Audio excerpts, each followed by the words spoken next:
they're not going to design anything for anybody like us. And those kids, they know it. So they say, what the hell do I need to know them for? They poor.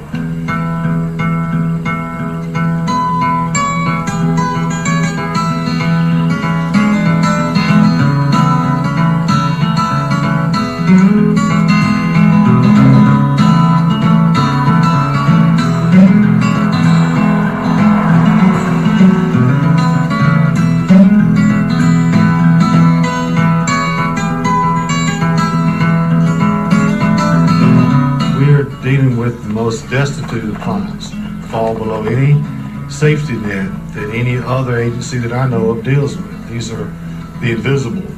I'll take you to houses that you won't spend the night in, and you're damn sure not going to let a child spend the night in. I'm always saying this, and I always get emotional about this, but I'm sincere about it.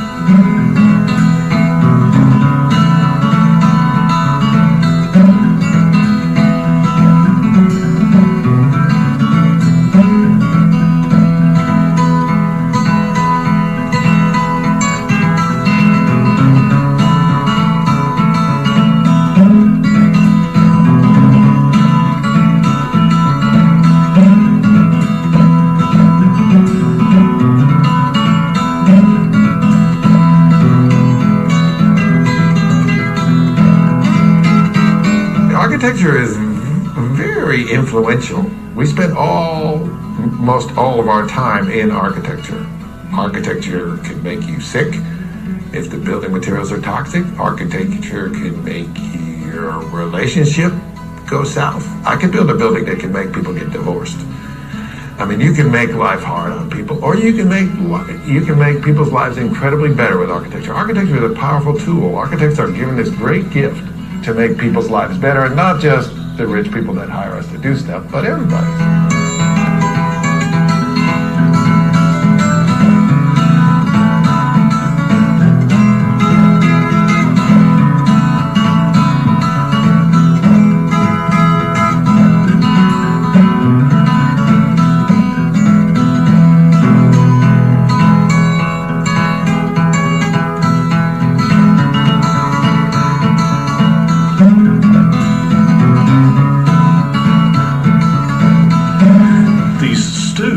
They are going to contribute something wonderful back to the profession and back to making this a better place, a better world, which is what we should all be about.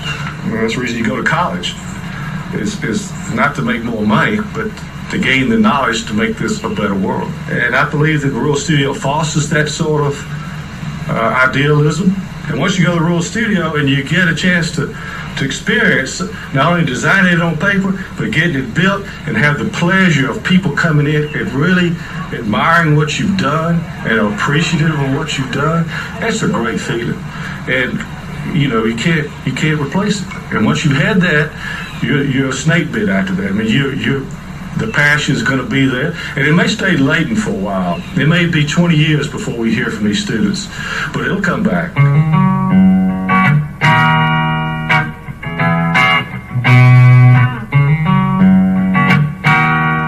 We're dealing with the fact that 1 in 3 people in the next 30 years will be living in a slum settlement, refugee camp, or an area of displacement. The reality check is that the world is not going to look like Dubai. It's going to look like Lagos, Nigeria, right? And when we're spending most of our education teaching most of the architects to design some god-awful building in the middle of the desert, when they should actually be designing, adequate and affordable housing for 90% of the planet, there's a big disconnect. I think the Rural Studio is a landmark, not just any landmark. It's basically the pioneering landmark for institutionalizing a value system that happens to be manifest through architecture. I saw an opportunity that existed, and I was going, we need to take advantage of this opportunity. I mean, it's right there. Here we got students who are designing, but they're not building, and yet they can. And why not? I mean, you're not going to send a doctor into practice without having to deal with patients. So why are you going to send an architect in to build buildings when they haven't built the building? The students are literally in a community itself, and they're responsible to that community. What they're building, they're directly responsible to them. The way the studio is taught today at all the major universities, those are all theoretical projects. They're not realistically based. And the real studio is real in itself. It's not a representation of reality. It is reality. It's very real.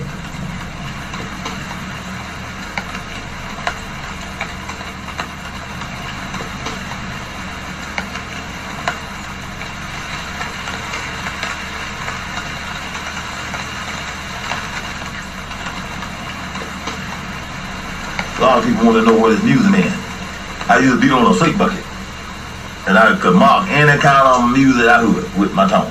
If I heard it, if it's a doo-doo-dum, after doo-doo-dum, I had it. And I used to go out with my little turntable and spin block. And then grow on. I kept on getting me a stereo. And I had every kind of stereo, but the one that had been made.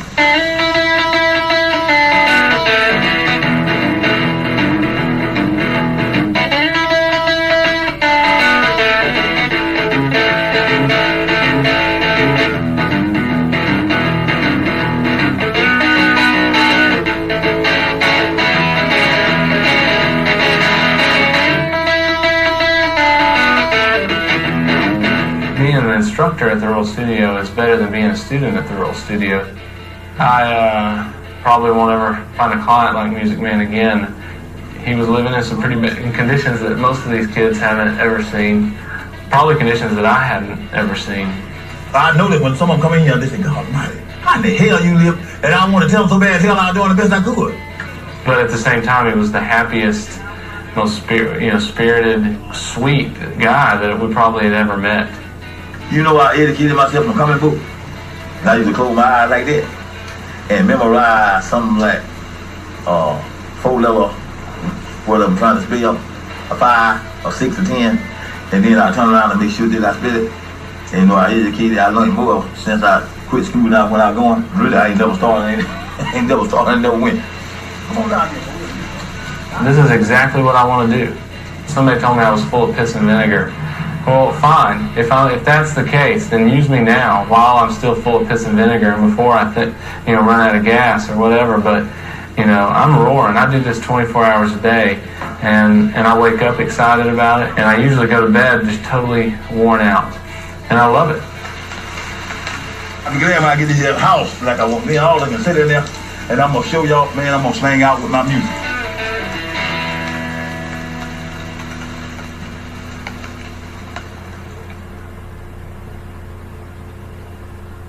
I don't believe that architecture is about making a better world.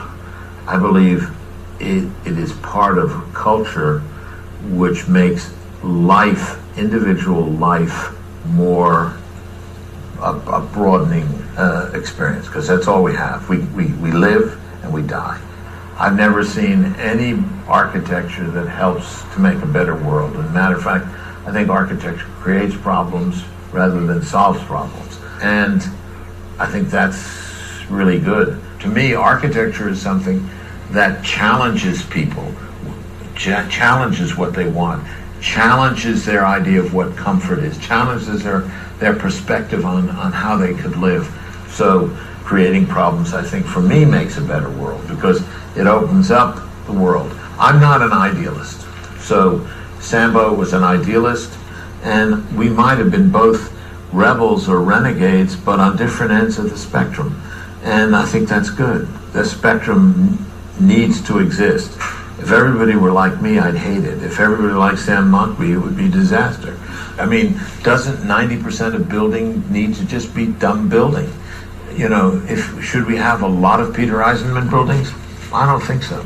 Because, they are cultural pieces that stand out from the context. And I think there are only moments when architecture is necessary. Architecture is a social art, and of all the arts, it is probably it is not only the mother of the arts. We house all the arts, the paintings, the music, the drama, but it is a social art. And it is our social responsibility to make sure that as an architect, that we're delivering architecture that meets not only functional and creature comforts, but also spiritual comfort.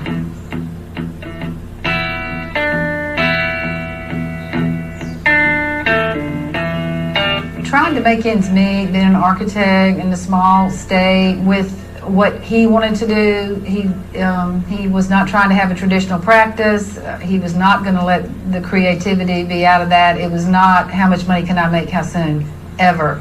Being unconventional as a Southern architect only made us poor. We never had any financial success at what we did. But at the same time, it really didn't matter. That was not what was important to us.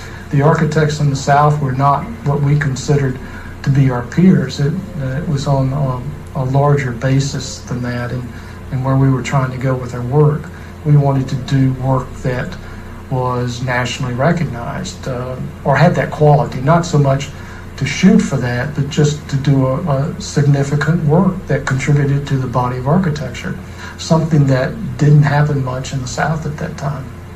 We were Southerners. We were proud of being Southerners and wanted to think about an architecture that would be part of the South, part of the region. The way Sambo arrived at Auburn was we actually lost, I was head of the school then, and we actually lost 2 faculty positions. And we were sort of in a desperate situation. So, of course, I had known Sambo for a number of years. We had sort of ran circles in the same circles in Mississippi and all this stuff.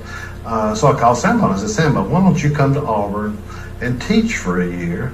It wasn't so much in the beginning, I'm going to go start the Rural Studio. So, he had to leave the office to go teach because we were financially busted in the office. And he said, oh, no, DK, I can't do that. Said, we're doing this job in Mississippi State right now. It's a little competition. I know we got the job. We're going down to interview for it tomorrow. We got it. Samuel had said, Coker, if we don't get this project, I'm going to go do something. I can't do this anymore. It's too much of a strain on my family. We're stressed out. Of course, they didn't get the job, and I don't know who got it, but anyway, they didn't get the job. So Sambo calls me the next day. And DK, is the job still open? I said, no, Sambo, I told you, I had to make a move. I had to get somebody here. Well, at the end of the day, what I did, I was holding the job for Sambo. He couldn't finish saying that fast enough for me to say, go. Because he was so creative. That was who he was, and that's where his strengths were and what his visions were about. Not about running a business. And so it was a relief, really, that something different was going to happen for him. What is this right here? That's my diary. You write everything down? I write everything down. Don't nothing slip up on the music. Sleep, mix up? All mixed up. Oh, that's what you saw in your sleep? Yeah, yes, sir. You saw something mixed up? All mixed up. I couldn't get it on the ground. I was too happy about the nose. That's one thing. You get too happy, you can't sleep. But what? Y'all talk so about you write down your dreams? They're my dreams. You write down when people give you stuff? Everything. I'm the man. You write down when you shave? I write down when I shave. What is this right here? FUCP. That's fill up cell phone. Fill up cell phone. Oh, battery power. Man, I need to fill up my cell phone. Even though you're ostensibly there to build something and you're focused on accomplishing a task and a project, it's almost like that's just an excuse to get you out there, and this other exchange is happening by osmosis or in a direct way that is, I'd say, as important as what you were learning about architecture and design and building, and was definitely I'd say it was probably beyond the maybe even more so the key intention for Sambo.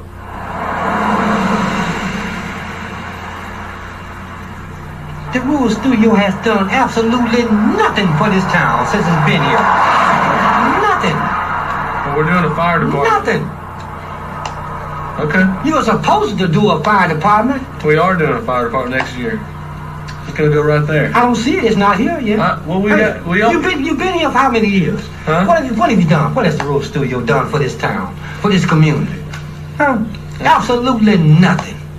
Well, I hope that we've begun to break down some things by the fact that we know each other. And Yes. Now, I agree. Well, you will. Okay. Well, That's about the only thing that has come out of it, that we made a friend. We What made about the friends with you. backstop over at the baseball club? Yeah, well, you did that. Okay, of course, hey, some people say that, hey, you had ulterior motives because you play baseball on the team. You know what I mean? I was just trying to get on the team. All right. See what I'm saying? So, hey. That's fair. This year I'm building a house for Music Man. I build one house a year. If I was going to build a house for somebody in this town, how would I pick who? How do I decide who Build it for me. I can pick for you.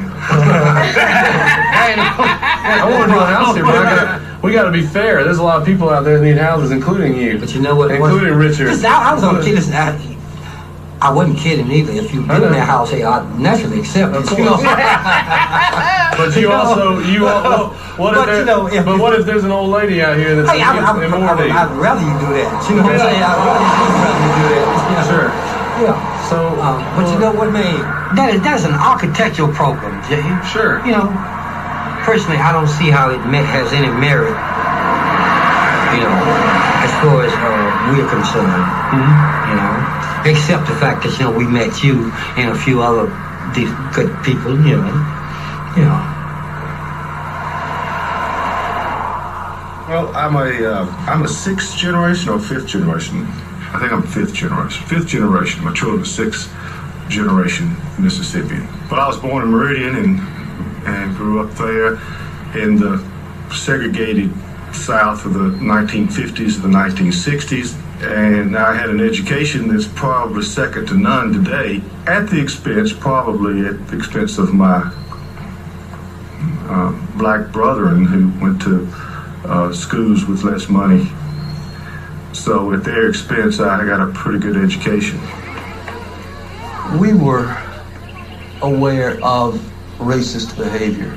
I don't think that we took strong stands against this, but we certainly didn't participate in the overt racism, but we were not part of the solution until after getting away from Meridian and trying to take action.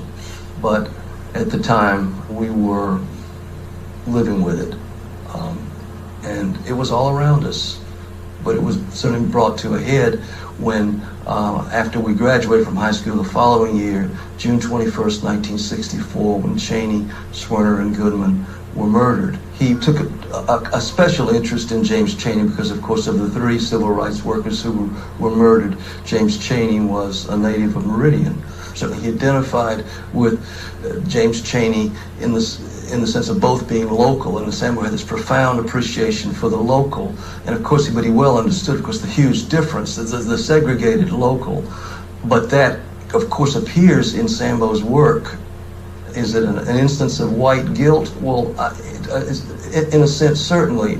But Sambo really tried to do something that would be of lasting use.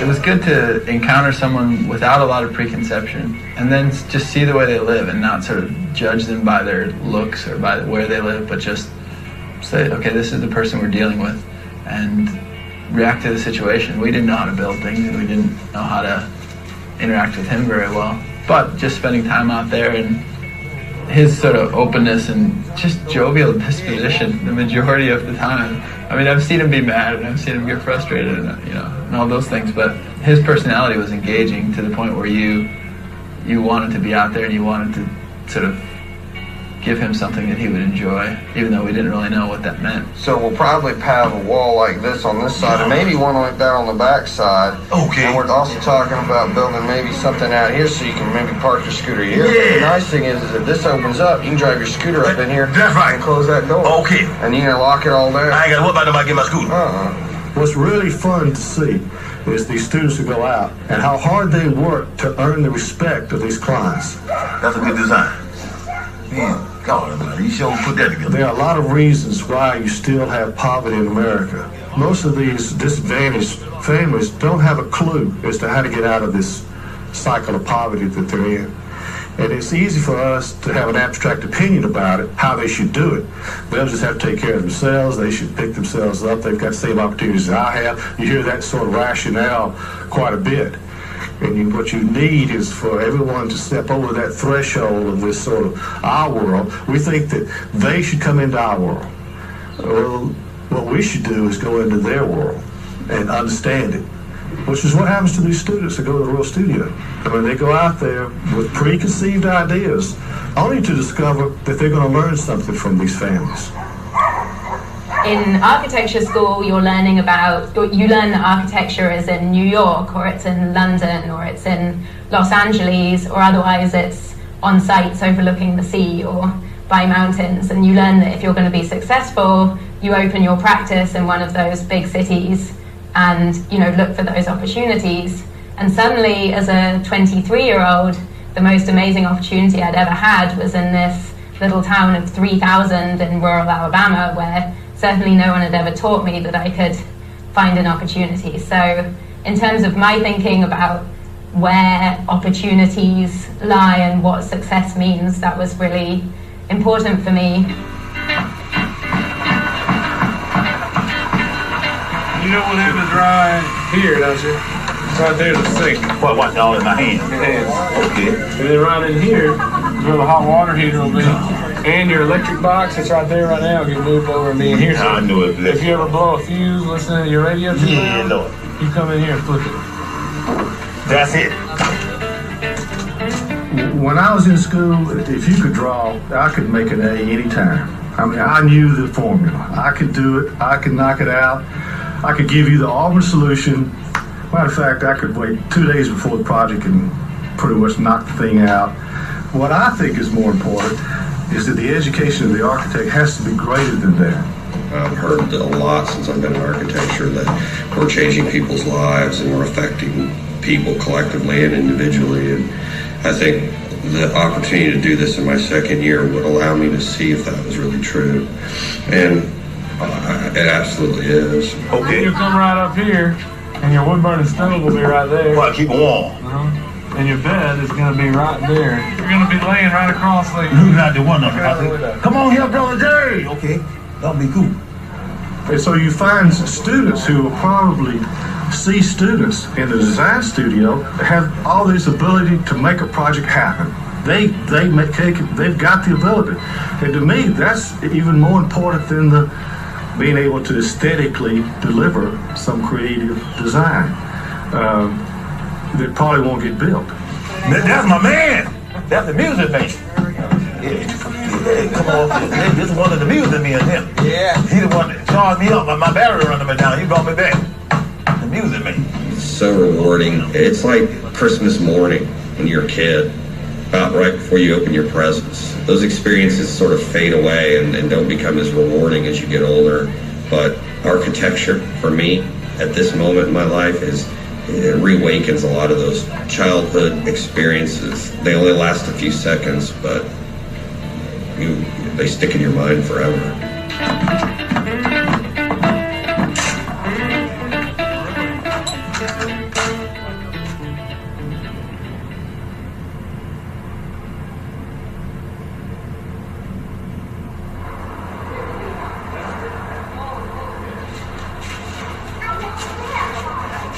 How can you beat a project like the Fremont Troll? The Fremont Troll was the ultimate community fantasy. The whole town of Seattle was rooting for that thing. To build a public project that makes that many people happy, I mean, that might be enough for your whole life. It's not the most sophisticated project we've done, either technically, conceptually, or architectonically, but it's definitely a winner. I met Sambo in 1995, and I had not met him ever before, but I'd heard of him, and he'd heard of me before we started the Royal Studio. You know, we talked about Jersey Devil and that model that had been the design-build model and how it had influenced the Royal Studio. I'm one of the founding partners of Jersey Devil, a group of architects, artists, and inventors committed to the interdependence of design and construction. We keep a small office, basically just a post office box and phone machine, but we're pretty itinerant, working out of wherever our commissions have taken us, and we've lived on job sites all over the country and almost all over the world. Really, architecture needs it's best if it's in the service of the public rather than building houses for private clients. And in order to do this, we had to change our whole practice around, and Jersey Devil has become more focused on public art.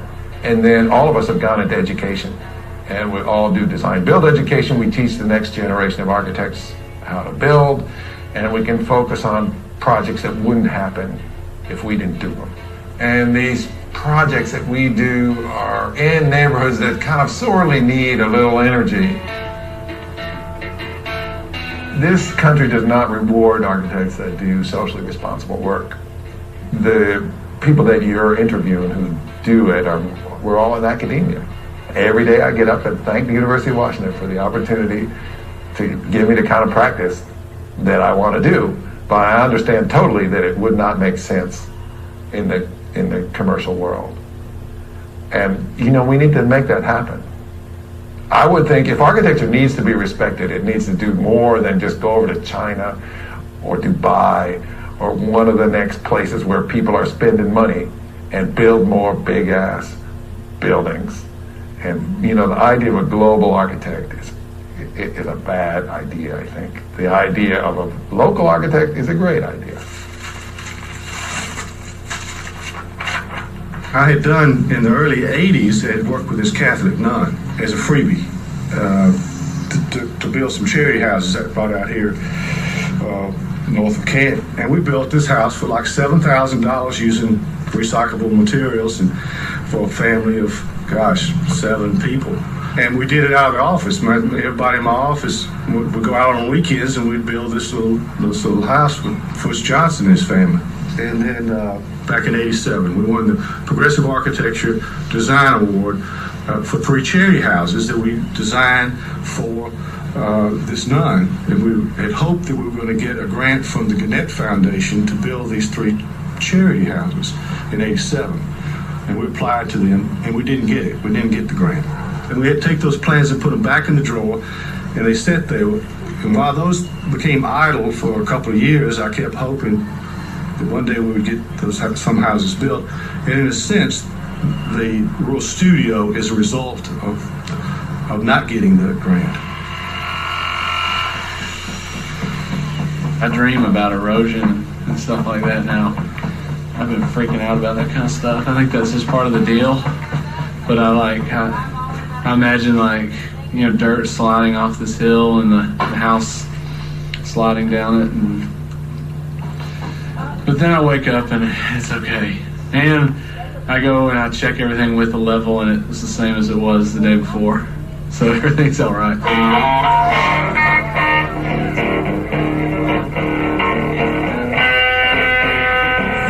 Anybody who goes out to the Rural Studio, student-wise or faculty-wise, it's a full-time job. It's a 24/7 deal. What Sambo did at the Rural Studio, not everybody could have done it. You had to be willing to leave home.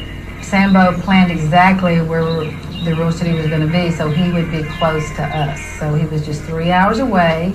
He always left on a Monday, so we had a full weekend. Thomas Jefferson, when he set up University of Virginia, was so that the faculty members would live with their families and the students would watch those faculty members and how they conducted themselves.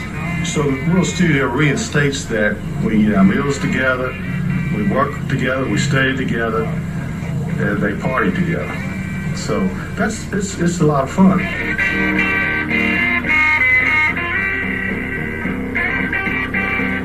He could hang with these students all week long and into the night. Just because the 5 o'clock came along, things didn't shut down. They met into the night, they were on site. It didn't stop. And he thrived on that.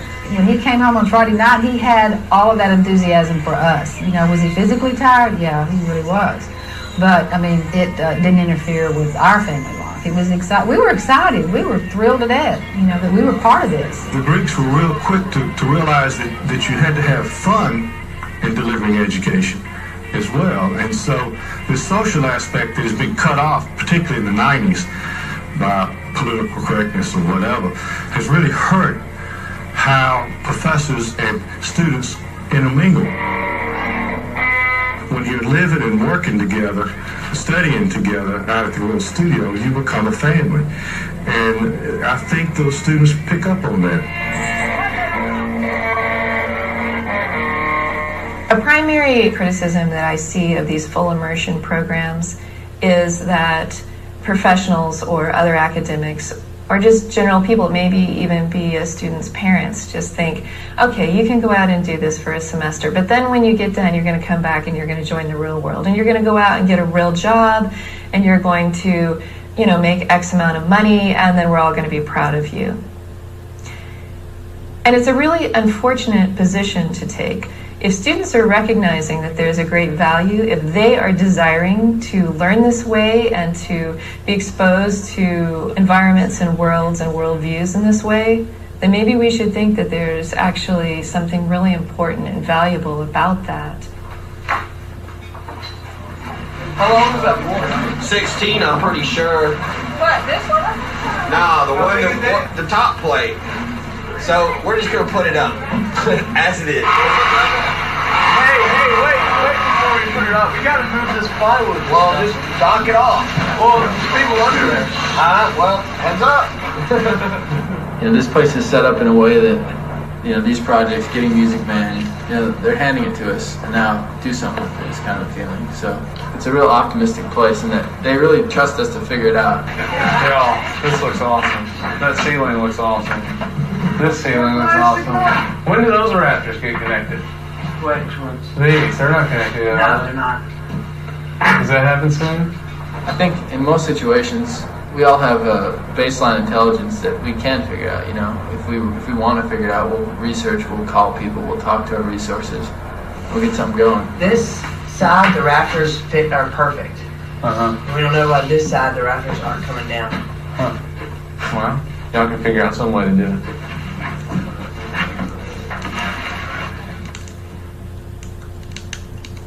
There's something lived about the rural studio stuff, where people aren't a subset of the work of the rural studio. I mean, they complement each other, they complete each other.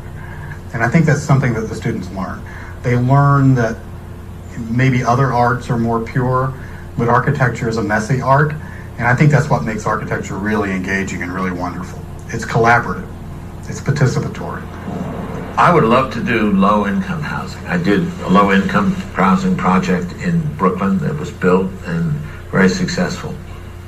Do I need to engage with the people who live in these units?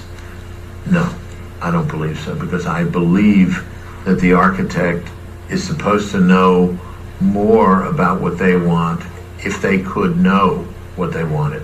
You go to a person living in, let's say, Levittown after the war, go in the 50s and 60s, and then you do a survey and you say, do you like it here? And they all say, yeah, we love it here. Why do they love it? Because if they didn't love it, they'd feel badly about being there. So they have to answer, yes, we love it, right? So what people say about what they like and dislike are very problematic to use those things as guidelines. I think so many of us experience what I would call a modernist hangover. And in the modern worldview, we convinced ourselves that we could know what professionals could know what was best for others, that we could know this in advance and from a distance of any actual engagement with others. And we also believed in a form of perfection, that there was one right way to do something, and that we were the people who had the ability to figure out what that one right way to do it was. We were not willing to see that once we got on site, that once we started the process of actual building, that our designs could actually evolve for the better, that the actual situation and the context could inform our previously drawn designs in a way that would make them more appropriate, more relevant, and actually more beautiful and more perfect.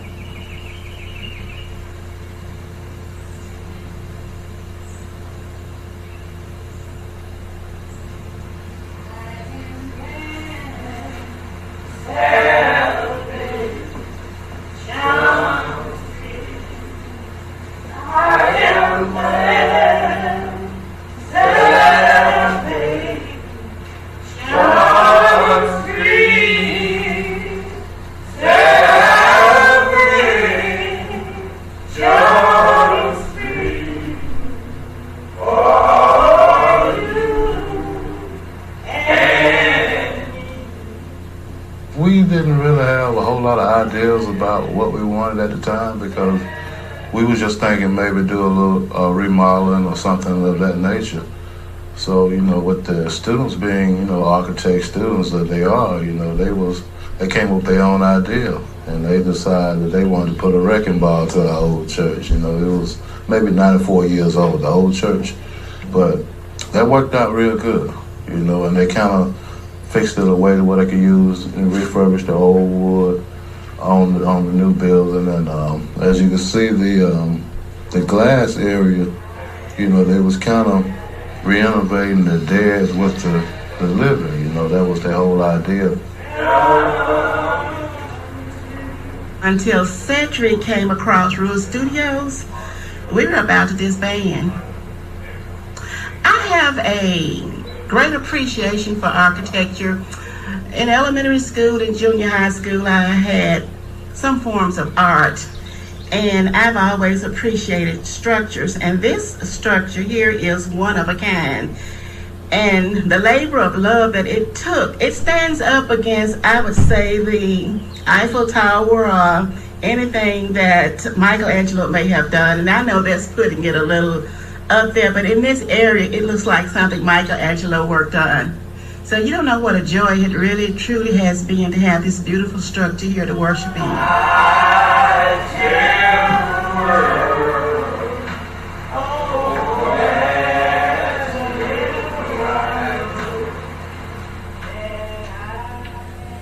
Because of the geography of place is what makes the work of the artist so powerful. I've always felt like that I would always find plenty of opportunity right here. There was more than enough for a lifetime work. So if you really pay attention to what's around you, if you really look and see and feel, it's not hard to say that there's a lot to be done right here in our own backyard.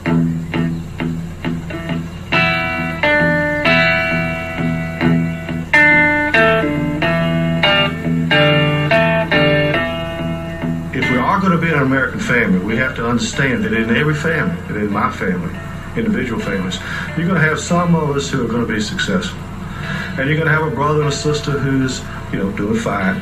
But you're going to have some members of your family who aren't doing so well, who are going to struggle financially or socially or, going to have medical problems or whatever. You're going to have some members of your family that you're going to have to take care of, that you're going to have to help along the way. But, I get some criticism that I'm taking advantage of poor folks. They can criticize all of them. Come on down. You can come on down and see. And if you did, I guarantee you, nobody leaves there without a smile on their face. If they come up with something that's unusual like this, and materials like on your daddy's house, and like here, that's unusual. Different, unconventional. Yeah. Nobody else in the world is going to have it. Yeah. How would you feel about it? I'll be excited because one thing about it, from seeing what they can do with unusual stuff that you never seen anybody build something with, I tell you, they do wonders.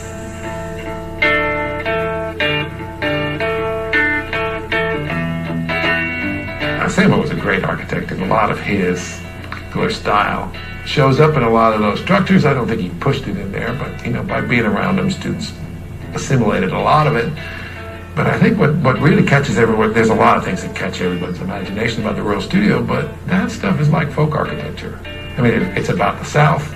It's about rustic and funky materials. It's about kind of slightly rough craftsmanship, fairly rough craftsmanship that, craftsmanship isn't an issue there. What's an issue is the atmosphere and the education.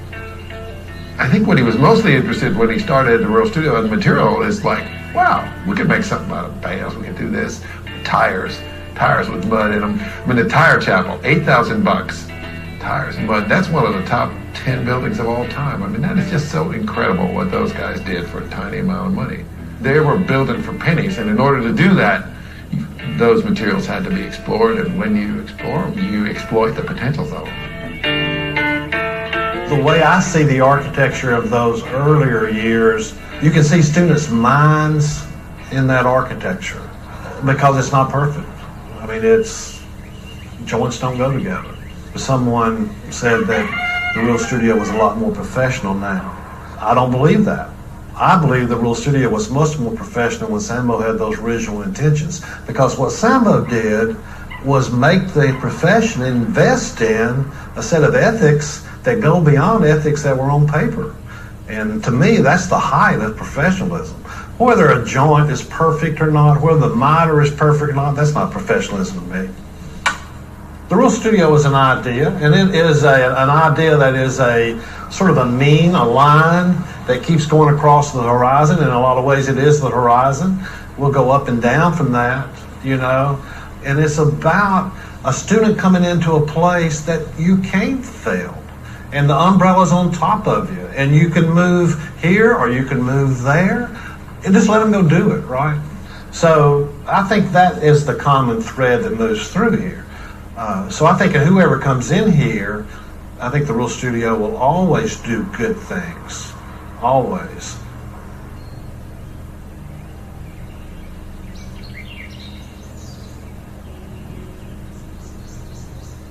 We're 15 years old now. It's different since Sambo died. We have had the opportunity to take these sort of community juggernauts on. That hasn't been deliberate on my part. I mean, I've been intrigued by it, but they just arrived. And so, in the spirit of the Rural Studio, we're going to try it. Why not?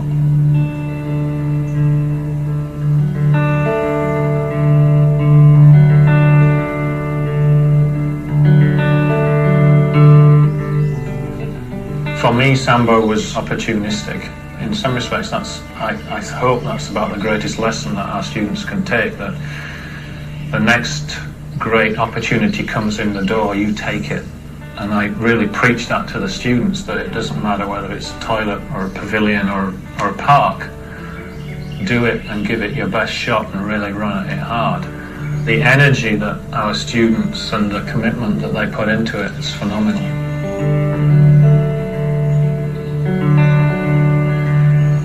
I want diversity for our students and for the Rural Studio, and to not miss out on the opportunistic stuff, because then I think if you start to be, if you start kind of looking over your shoulder too much and start being conservative and start being institutionalized, then we're died. I'd rather go out with a bang. And I think it asks greater questions of the students. I think we serve more people. I think it's a fantastic education. Why not? And it's not like I've done it my way. I think I've just really kind of just kept it going. And it's fantastic. In a day and age where everybody expects to be paid, everybody expects a certificate, they're just doing it because it's the right thing to do. They've made a commitment to a place and to a project. Great stuff.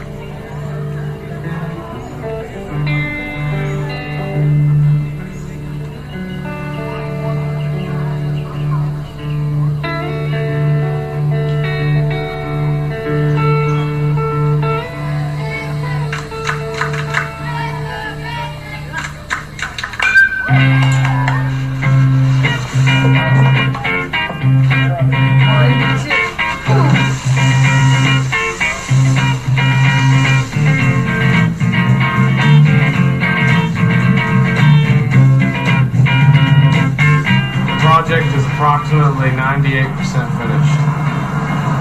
That's not true. 91% maybe.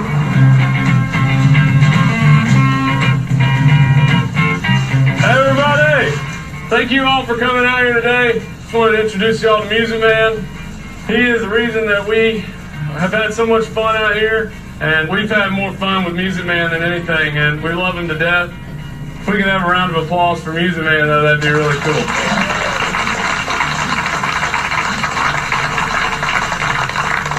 You want to say anything? Sometimes you get so happy to death, but you just shit off. Or your mouth, blah, blah, blah, blah. But I just thank God and see the Holy Spirit for each one and every one of y'all. I sure appreciate that. Thank you. I applaud myself.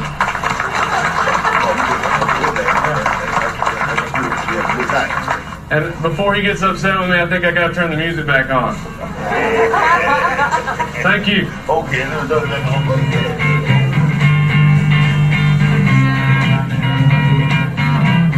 Samuel started something there that will live on a pretty long time, and I think the big effect has been more at other places than even right there. When I went to architecture school, they weren't teaching people about how to make better communities. They weren't teaching people about how to make dignified structures for as many people as possible. You know, and I would tell my professors, you know, there's this amazing guy, he's got this incredible program, and they're like, the south of the U.S., are you kidding me? That's not architecture. They're so dismissive. So, you know, he became a heavy influence. Definitely, I was kind of looking at what was happening in Hale County as a benchmark. What's interesting about Architecture of Humanity is that we just don't go. We're not going willy-nilly. We are global, but we go where we're asked. You can't just knock on a door and expect people to want him to just, you know, build them a house. It's really about developing these relationships and really about understanding the context that you're working in. When you impose architecture on a community, you destroy it. And the role of an architect is to put something on this planet that is either a betterment or a detriment. And when you leave this planet, if you can sit there and say, I did my bit to improve it, then you're a successful architect. If on your deathbed you realize that what you did was destroy neighborhoods, create urban wastelands, and line the pockets of developers who didn't care about the residents, then you failed.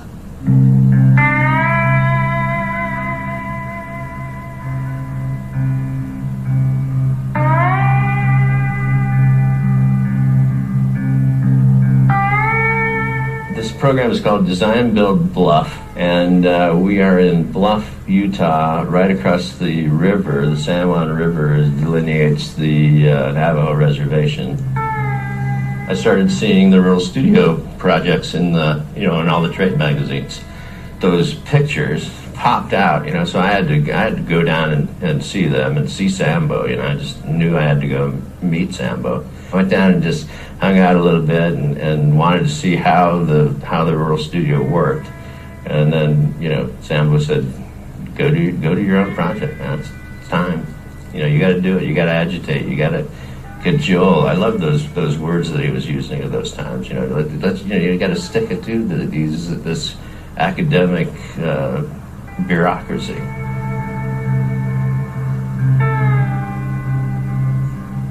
For 61 years since I was a boy, we never had water, running water into our home. This is the first time that we ever had water, for us to drink rather than go down to the mission, haul water.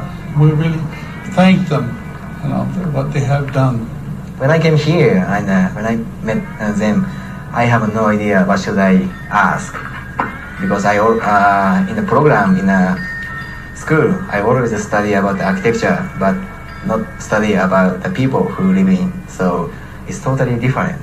They just asked us questions and what design, and I just kind of briefly told them. And what did you say? What did you tell us? What did you tell us you wanted? Like a spaceship or something, right? Yeah. Star Wars. Star Wars. Star Wars. It was something like Star Wars. I don't think this whole idea of hands-on or in the field learning is only applicable to architecture. I mean, anybody I talk to in education now everybody is saying that we need to have hands-on or real-world experience in addition to sitting in a classroom and letting 90% of that stuff fly by.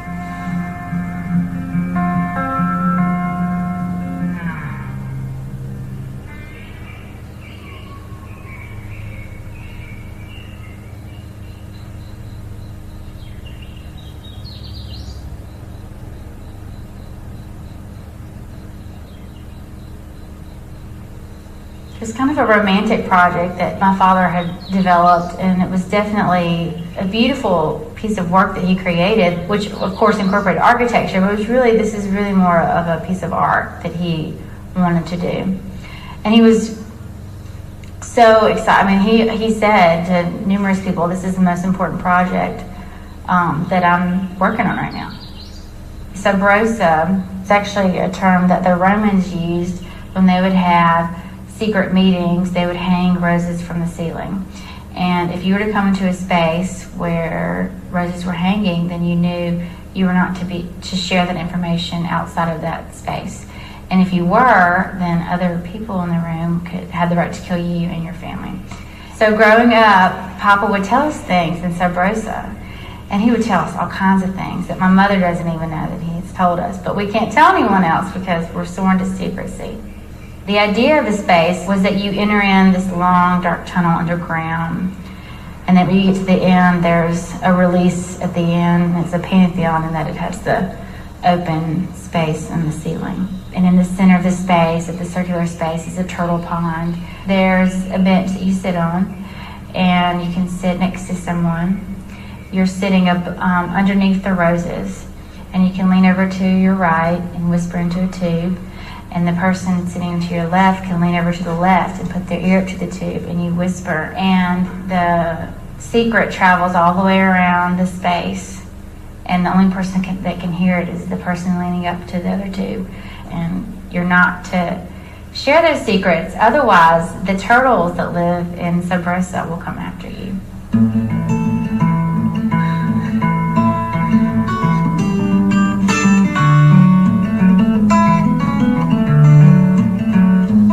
December of 2001, Papa passed away, and then my senior year in college, I decided that I wanted to come out here to the Real Studio, where I'd been coming since I was 12, my whole, for a big part of my life, and be a part of what my father had loved and built, and I wanted to be a part of that, not as his daughter, but as a student.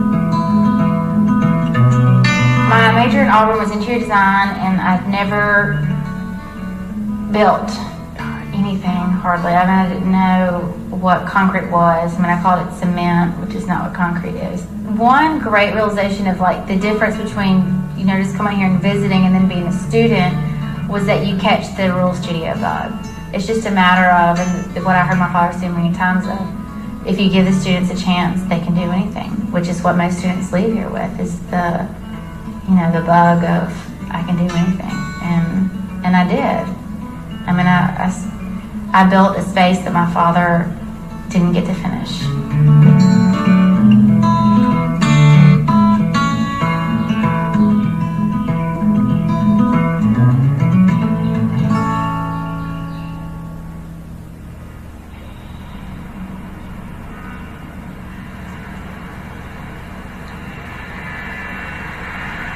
Oh, we just think it's grand.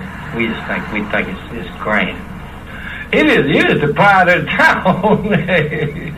It is the absolute pride of the town. A magnificent building. My first opinion of architects were that they were self-centered, egotistical people who just wanted to be rich. So I was very skeptical of it. But when Samuel Mockbee brought this little studio here and set these people out, these kids out here, and interact in this community, to meet the people and see the people's needs and actually help them and work with them, it changed the whole scope of thinking. It has a humanitarian side to it. And that's what the rural studio brings to architecture. Actually, I cannot be critical of the rural studio. I find no fault. Except that they haven't built me a house yet. Other than that, I have no problem.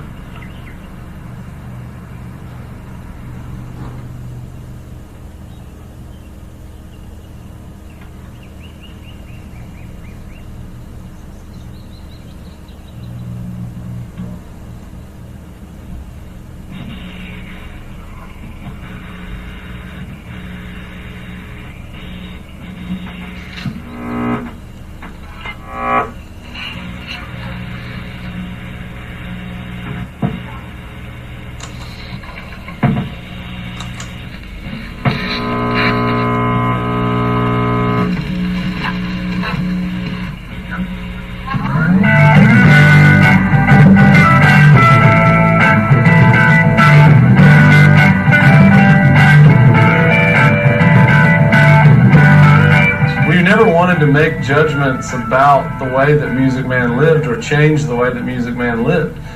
We only wanted to make the way that he lived better and healthier. And I think the students and I think our work did that. The biggest difference that I witnessed firsthand was giving him easy access to clean water and what that did for, his health and hygiene. The well. Come on, man. See, you had to go to the Spain. Look how here now. See, you ain't got to go to Spain no more. You ain't got to haul it no more. 185-foot well. See, you had to run to the water run to you. I believe y'all hear me now. It's real simple, the difference between the space that Music Man was in, the trailer, and his new house. And he might live in those two houses very similarly, and he collects the same items and fills up the space with the same stuff. But the thought beforehand of giving that room up there in the ceiling for air and light and Music Man's spirit to move freely through the space is, I think that's what architecture is. It is exciting for me to see the spirit living on, manifest in a way that isn't like a Hallmark card, but which is like feels sincere and makes me feel like certainly question, what would I hope to give to people through my life? Not that everybody has to form a rural studio or be on a magazine cover, but just that you at some level touch a number of people in a really sincere, not patronizing, but meaningful way. Number one! Man, come on down here. Man, God about that. Man, thank God, man. Get ready, man. Get ready. We're finna chill out there, man. All these students, as they become successful, as they finally get registered, and they really are leading the life of an architect, that's when they'll start saying, look, I want to do something like I did back when I was at the Rural Studio. I want to regain that sense of wonder. So these students are getting an opportunity to produce this kind of work in a very little frame in their careers that's going to ultimately blossom at some point, I do believe, down the road.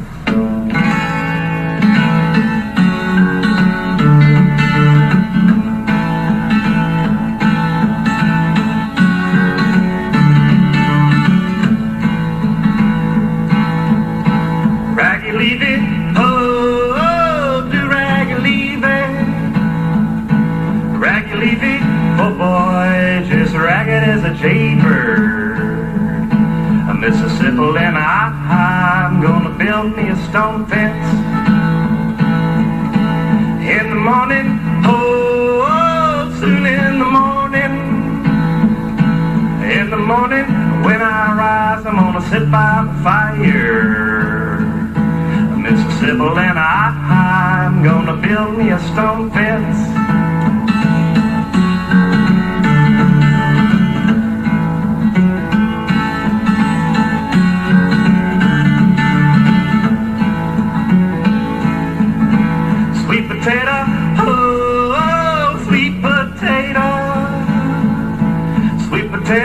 Oh boys, it's two in the fire. A Mississippi, and I'm gonna build me a stone fence.